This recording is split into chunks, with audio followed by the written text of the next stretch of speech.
Hello everyone, good morning to all of you dear students. कल के video में हमने प्रोटीन के बारे में काफ़ी डिटेल से स्टडी की थी, जिसमें प्रोटीन की द्वितीयक संरचना, तृतीयक संरचना, विकृतीकरण, रीनेचुरेशन, इन सब टॉपिक्स को हमने कल के वीडियो में कवर किया था। आज के इस डिस्कशन में हम न्यूक्लिक एसिड्स के बारे में बात करेंगे। अगर न्यूक्लिक एसिड्स की प्रस्तावना या इंट्रोडक्शन की बात करें तो let me tell you that वे यौगिक जो आनुवंशिक सूचनाओं को प्रिजर्व्ड करते हों और सेल के अंदर एंजाइम्स के सिंथेसिस की प्रक्रिया को ट्रांसक्राइब या अनुलेखित तथा ट्रांसलेट करते हैं, उन्हें न्यूक्लिक एसिड्स कहते हैं। ये प्रोटीनों की भांति लंबी चेन वाले पॉलीमर्स होते हैं तथा न्यूक्लियोप्रोटीन्स के रूप में पाए जाते हैं।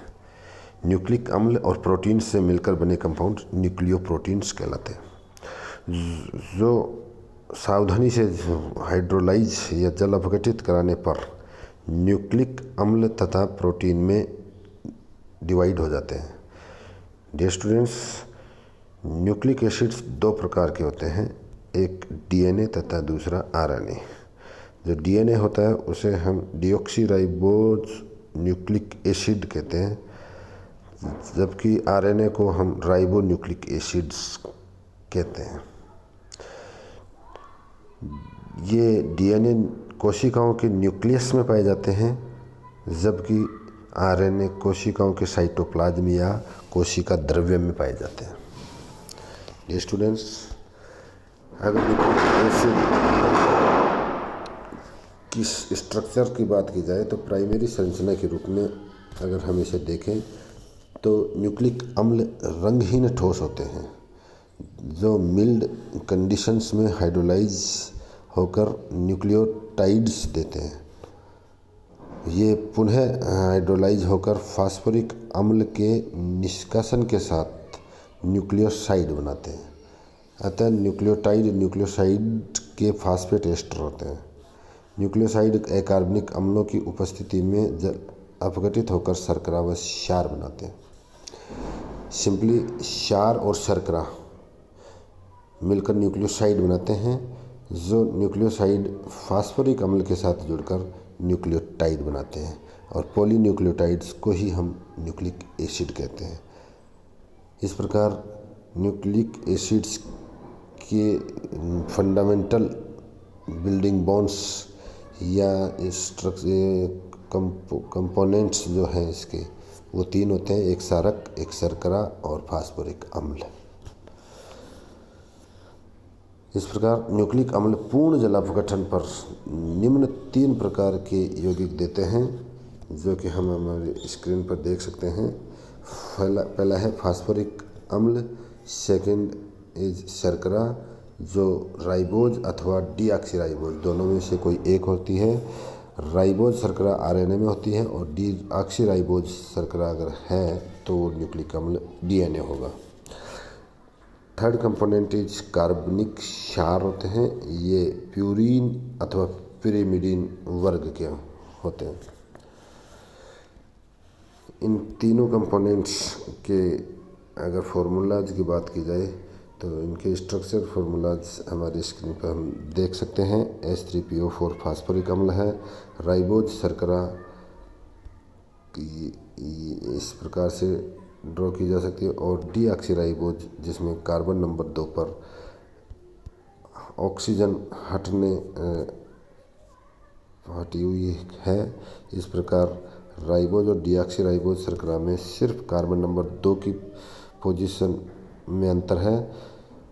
अगर कार्बन नंबर 2 पर ऑक्सीजन नहीं है, OH के साथ H ही है केवल, तो डीऑक्सीराइबोज शर्करा होगा, और अगर कार्बन नंबर 2 पर OH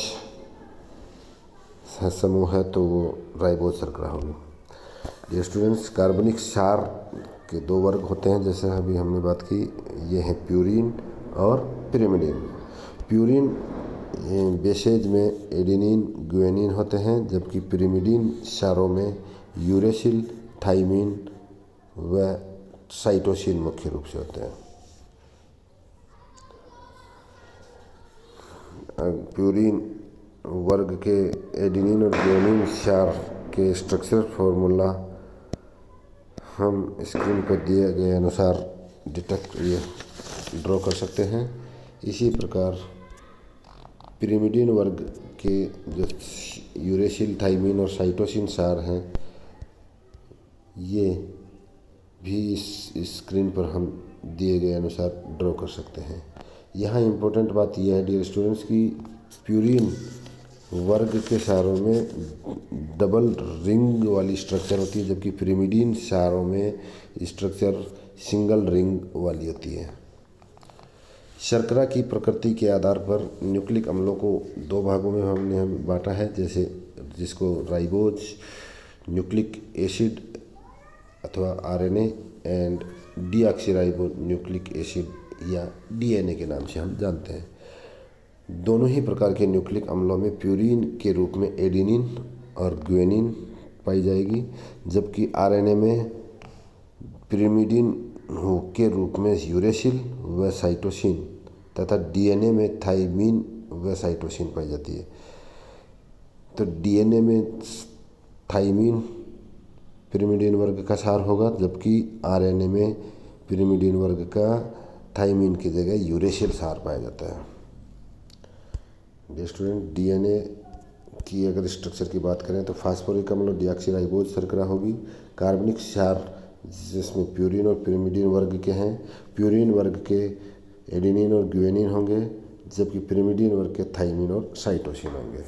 सेम इसी प्रकार अगर आरएनए की स्ट्रक्चर के स्केलेटन की बात करें तो फास्फोरिक अम्ल यहाँ भी पाया जाएगा। डीऑक्सीराइबोज की जगह यहाँ राइबोज शर्करा पाई जाएगी। कार्बनिक क्षार में प्यूरिन वर्ग के सेम एडेनिन और गुआनिन क्षार पाए जाएंगे, जबकि पिरिमिडीन वर्ग में थाइमीन की जगह आरएनए में यूरेसिल होगा और साइटोसिन एजेटिज डीएनए की तरह ही यहाँ भी उपस्थित होता है। डीएनए और आरएनए में डिफरेंस के रूप में कई बार शॉर्ट नोट्स के रूप में एग्ज़ाम में क्वेश्चन पूछा जाता है। तो अगर इन दोनों के बीच में डिफरेंस की बात की जाए तो let me tell you that DNA में शर्करा अणु डीऑक्सीराइबोज है, जबकि आरएनए में शर्करा अणु राइबोज है। सेकंड डिफरेंस के रूप में हम अगर बात करें तो डीएनए में प्रमुख रूप से एडेनिन, गुआनिन, थाइमीन और साइटोसिन पाए जाते हैं, जबकि आरएनए में एडेनिन, गुआनिन, साइटोसिन तो सेम डीएनए की तरह ही पाए जाएंगे, लेकिन थाइमीन की जगह यहाँ पर यूरेसिल क्षार पाया जाएगा, जो कि एक पिरिमिडीन क्षार है। थर्ड डिफरेंस के रूप में अगर बात करें तो डीएनए में डबल हेलिक्स वाली स्ट्रक्चर पाई जाती है। यहाँ द्विसूत्री श्रृंखला हेलिक्स संरचना होगी, जबकि आरएनए में सिंगल स्टैंडर्ड हेलिक्स वाली संरचना पाई जाती है। डीएनए कोशिका के न्यूक्लियस में पाया जाता है, जबकि आरएनए कोशिका के साइटोप्लाज्म या कोशिका द्रव्य में पाया जाता है मुख्य रूप से। एक और डिफरेंस की अगर बात करें तो डीएनए आनुवंशिक गुणों के स्थानांतरण में महत्वपूर्ण भूमिका अदा करता है, जबकि आरएनए प्रोटीन संश्लेषण में मदद करता है।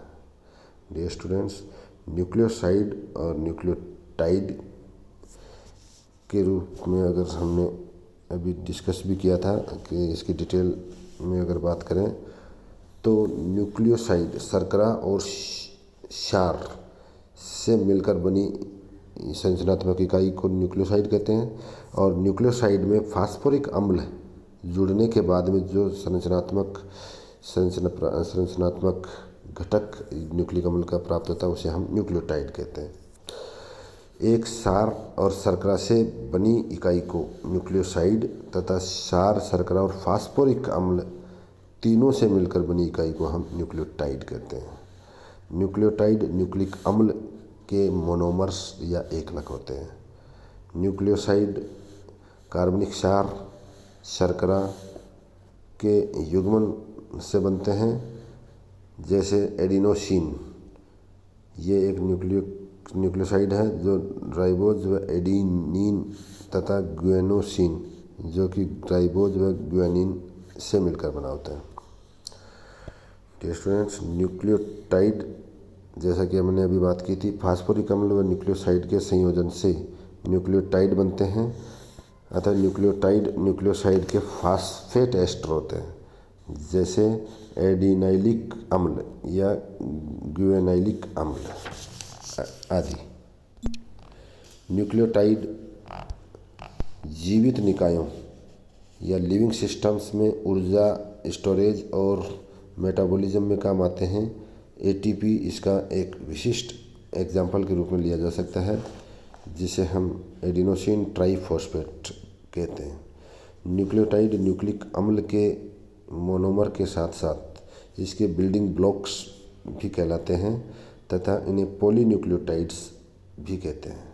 जिस प्रकार प्रोटीनों में एमिनो अम्ल पेप्टाइड बंध द्वारा एक विशिष्ट सीक्वेंस में बंधित रहते हैं, उसी प्रकार न्यूक्लियोसाइड फास्फेट बंध द्वारा न्यूक्लिक अम्लों में एक विशिष्ट क्रम में बंधित होकर इसकी बैकबोन स्ट्रक्चर प्रदान करते हैं। शर्करा 5 व 3 स्थिति पर फास्फोरिक अम्ल के साथ कंडेंस करके पॉलीफास्फोरिक एस्टर श्रृंखला का निर्माण करती है और एक पॉलीफॉस्फेट पॉलीएस्टर श्रृंखला में कार्बनिक क्षार शर्करा अणु के कार्बन नंबर 1 के साथ बीटा लिंकेज द्वारा जुड़ा होता है। पिरिमिडीन जैसे यूरेसिल क्षार अपनी एक कार्बन संख्या 1 स्थिति द्वारा तथा प्यूरिन एडेनिन क्षार अपनी कार्बन संख्या 9 द्वारा शर्करा के कार्बन संख्या 1 से जुड़े होते हैं। डियर स्टूडेंट्स, क्षारों का पॉलीएस्टर श्रृंखला पर जो लिंकेज है उसे हम डायग्राम के रूप में भी रिप्रेजेंट कर सकते हैं। इस प्रकार न्यूक्लियोटाइड न्यूक्लिक अम्लों के मोनोमर्स होते हैं। जिस प्रकार प्रोटीनों में एमाइड समूह द्वारा एमिनो अम्लों को जोड़ने का कार्य करते हैं, उसी प्रकार न्यूक्लिक अम्लों में फास्फेट एस्टर समूह न्यूक्लियोटाइड को परस्पर कनेक्ट करते हैं। फास्फेट एस्टर समूह राइबोज अथवा डीऑक्सीराइबोज के 3 हाइड्रोक्सिल समूह को दूसरे अणु के 5 हाइड्रोक्सिल समूह के साथ जोड़ते हैं। इसके फलस्वरूप न्यूक्लिक अम्ल की एक लंबी अशाखित श्रृंखला, जिसकी मेरुदंड में शर्करा व फास्फेट इकाई कार्बनिक क्षार के साथ जुड़ी हो, वो बनकर तैयार हो जाती है। जिस प्रकार शर्करा फास्फेट व कार्बनिक क्षार न्यूक्लिक अम्लों के में परस्पर जुड़े रहते हैं, न्यूक्लिक अम्ल की ये प्राथमिक संरचना बनाती है मिलकर। डीएनए श्रृंखला का एक खंड जिसमें डीऑक्सीराइबोज के कार्बन संख्या 3 व 5 हाइड्रोक्सिल समूह ये परस्पर जुड़ते हैं और इस प्रकार से प्राप्त पॉलीपेप्टाइड श्रृंखला ही न्यूक्लिक अम्ल के रूप में जानी जाती है। डियर स्टूडेंट्स, डीएनए के वाटसन क्रिक मॉडल और डीएनए की रेप्लिकेशन जेनेटिक कोड के बारे में भी हम स्टडी करेंगे। उसको हम नेक्स्ट वीडियो में डिस्कस करते हैं। तब तक के लिए आप आज तक के इस मैटर को तैयार कीजिए। Good bye, take care.